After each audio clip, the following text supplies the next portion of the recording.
বাড়িতে এসেই আমি আর মা আবার বেরিয়ে পড়েছি রিক্সা করে। আমি আর মা এখন যাচ্ছি, আমাদের এই ঠিক বাড়ির কাছেই একটা পৌষ মেলা হচ্ছে।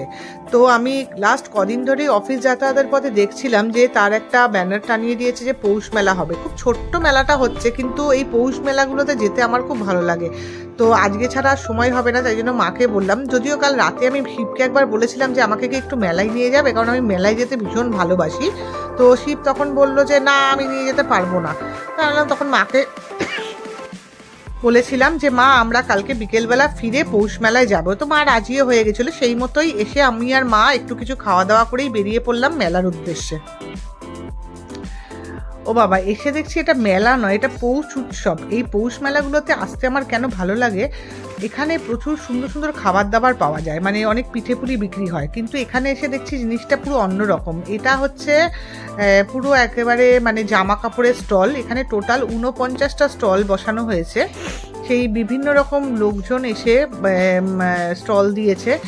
আর সব থেকে ভালো জিনিস হচ্ছে এই মেলাটাতে যেসব স্টলগুলো বসেছে তার ম্যাক্সিমামরাই মেয়েরা স্টলগুলো দিয়েছে। আমার দেখে এত ভালো লাগলো যে আজকে কোথায় চলে গেছে, মানে 49টা স্টলের মধ্যে বোধহয় হয়তো মানে 45 স্টলই মেয়েরা দিয়েছে, বাকিগুলো হয়তো ছেলেরা দিয়েছে। মানে প্রত্যেকটা স্টলেই দেখছি মেয়েরা সব বিক্রি করছে।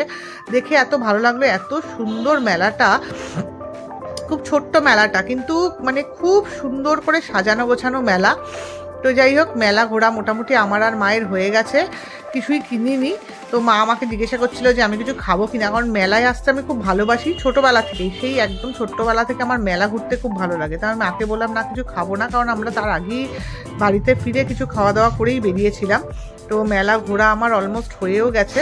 এখন আমি আর মা বাড়িতে ফিরছি, কারণ আজকে আমাদের যেহেতু ভেজ থাকে স্যাটারডে বলে, তো মাকে গিয়ে আবার রাত্রেবেলা একটু রান্না করতে হবে, কারণ আজকে বিকেলবেলা আমার রান্না দিদিটা আসে না। সেই জন্য মা গিয়ে রান্না বান্না করবে বলে আমাকে খুব তাড়া দিচ্ছিলো যে তাড়াতাড়ি ঘোর তাড়াতাড়ি ঘোর। আমার তো মেলাটা থেকে যেতেই ইচ্ছে করছিল না, এত ছোটো মেলা, তাও মনে হচ্ছিল বারবার ঘুরে ঘুরে দেখি মেলায় কী কী পাওয়া যায়। সব দোকানগুলোতে সেরকম কিছুই কিনিনি, টুকটাক কিছু কিনলাম, কিন্তু প্রতিটা দোকানে বারবার ঘুরে ঘুরে যেতে ইচ্ছে করছিল। ঠিক আছে চলো, মা খুব তাড়া দিচ্ছে, এবার বাড়ি যেতে হবে। রাখি তাহলে, আজকে আবার দেখা হবে পরে।